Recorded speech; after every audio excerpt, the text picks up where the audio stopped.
अस्सलाम वालेकुम grade 5 it's our Urdu lecture. So open your source pack day 4 का आज हम काम करेंगे। हमारा टॉपिक है वक्त की पाबंदी। वक्त की पाबंदी में ये मज़मून है आपका, और ये कुछ ज़ख़ीरा अल्फाज हैं। ज़ख़ीरा अल्फाज उनको कहते हैं जिनकी मदद से हम अपने मज़मून बनाते हैं, जो हमें मज़मून बनाने में हेल्प करते हैं। तो हम देखते हैं कौन कौन से ज़ख़ीरा अल्फाज हैं। मुकर्रर वक्त, मेहनत, बाकायदगी, अरकान इस्लाम, तालिब इल्म, सूरज और चाँद का तुलू होना। अब इन वर्ड्स को यूज़ करते हुए हम अपना मज़मून बनाएंगे। हमारा मज़मून कौन सा है? वक्त की पाबंदी। किसी काम को मुकर्रर वक्त पर करना वक्त की पाबंदी कहलाता है। हमारी रोज़मर्रा ज़िंदगी में वक्त की पाबंदी बहुत अहमियत रखती है। अब कोई भी काम है, इसको हम अपने टाइम पर करते हैं, मुकर्रर वक्त पर करते हैं, तो वो क्या कहलाता है? वक्त की पाबंदी।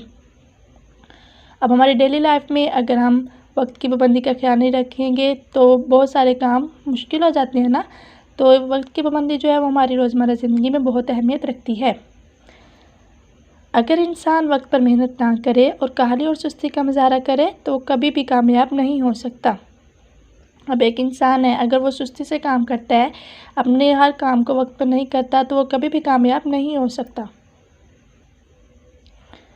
हमें बाकायदगी से वक्त की पाबंदी करनी चाहिए। अरकान इस्लाम मसलन नमाज, रोज़ा और हज वगैरह भी वक्त की पाबंदी सिखाते हैं।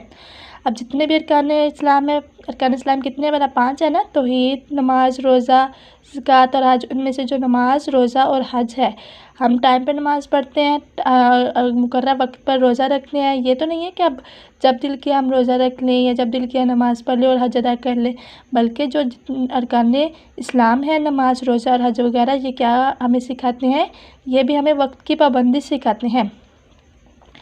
एक तालिब इल्म जब तक वक्त की पाबंदी नहीं करता, वक्त पर अपना सबक याद नहीं करता, तो वो कभी भी कामयाब नहीं हो सकता।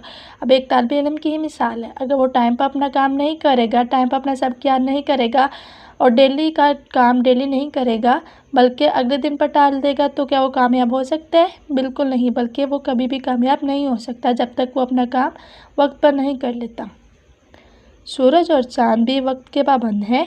सूरज वक्त पर तुलू होता है और वक्त पर ग़ुरूब होता है। अब जो सूरज है वो सुबह टाइम निकलता है ना, अपने वक्त पर निकलता है और शाम में ग़ुरूब हो जाता है। ये तो नहीं है कि कभी वो सुबह को ग़ुरूब हो रहा है, बल्कि सूरज के तुलू और ग़ुरूब होने का भी वक्त मुकर्रर है। चाँद के तुलू और ग़ुरूब होने का भी वक्त मुकर्रर है। चूँकि ये तमाम निज़ाम कायनात वक्त की पाबंदी को ज़ाहिर करता है, लिहाजा हमें भी वक्त की पाबंदी का ख्याल रखना चाहिए ताकि हम भी ज़िंदगी में कामयाब हो सकें। अब जब तक हम अपने डेली लाइफ में वक्त की पाबंदी का ख्याल नहीं रखेंगे, अपने काम को मुकर्रर वक्त पर नहीं करेंगे, बल्कि अगले दिन पर टाल देंगे, तो हम कभी भी कामयाब नहीं हो सकते। तो लिहाजा हमें चाहिए, अगर हमें ज़िंदगी में कामयाब होना है तो हमें वक्त की पाबंदी करना होगी। ओके स्टूडेंट, आपने ये मज़मून अपनी नोटबुक पे नीटली लिखना है और इसको अच्छे से याद करना है। Thank you.